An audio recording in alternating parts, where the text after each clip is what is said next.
Josh does not want to give his last name or show his face. The things he's sharing with us about who he was are not the person he is today. Now he has a good job, a young family. But several years ago, I was, for lack of words, basically homeless, like I was in a homeless shelter. He was struggling with addiction, on the verge of suicide, when he heard about a miracle treatment called Ibogaine. I definitely didn't want to live how I was living anymore, and it was either this was going to work or that was it, and I was done.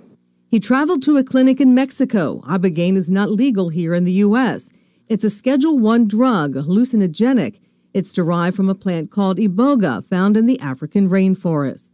An Ibogaine trip lasts anywhere from 4 to 10 hours. It puts users in a dreamlike state where they can process repressed memories and trauma. They describe it as resetting their brain.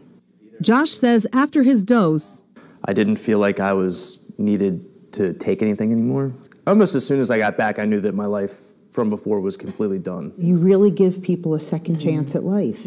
This couple, George Beck and Diane Baklor, accompanied Josh on that life-changing visit. George was able to help guide Josh through the experience because he's been through it himself. He had also struggled with addiction until Ibogaine treatment. Literally went to a facility, woke up 8 hours later after taking the Ibogaine, perfectly cured. There was no craving. I didn't even think about taking a pill, but the addiction was totally gone. Had I not seen it with my own eyes, I wouldn't have believed it. George and Diane feel so strongly about the benefits of Ibogaine, they moved to Mexico and opened their own treatment center, the POI Institute, or POI. It's a holistic, all-inclusive retreat in Cabo San Lucas. Their hope is to one day provide this kind of treatment in Maryland.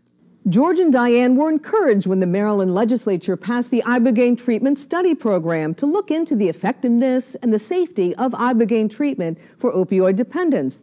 But when we reached out to get an update on the study, we got this response. This study concluded that although Ibogaine has been investigated internationally in uncontrolled observational trials with some positive results, it has also been associated with serious adverse side effects, including death. There is not enough research on Ibogaine to conclude that it is a safe treatment option for opioid use disorder. Researchers at Johns Hopkins Center for Psychedelic Research echo that opinion.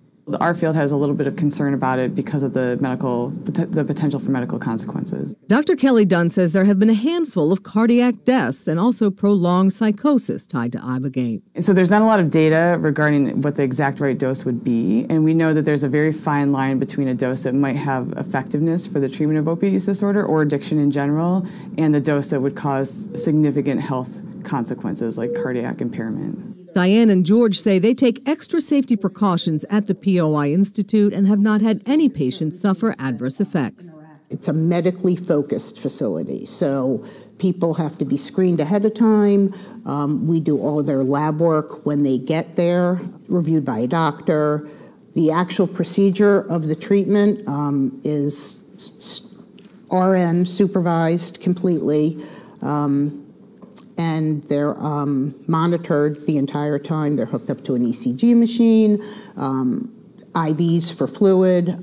And Diane believes these pictures of a client when she first arrived at POI on the left and about a week after treatment speak for themselves. It's not only saving people's lives with addiction. We've treated Navy SEALs for PTSD. We've treated people for depression and anxiety.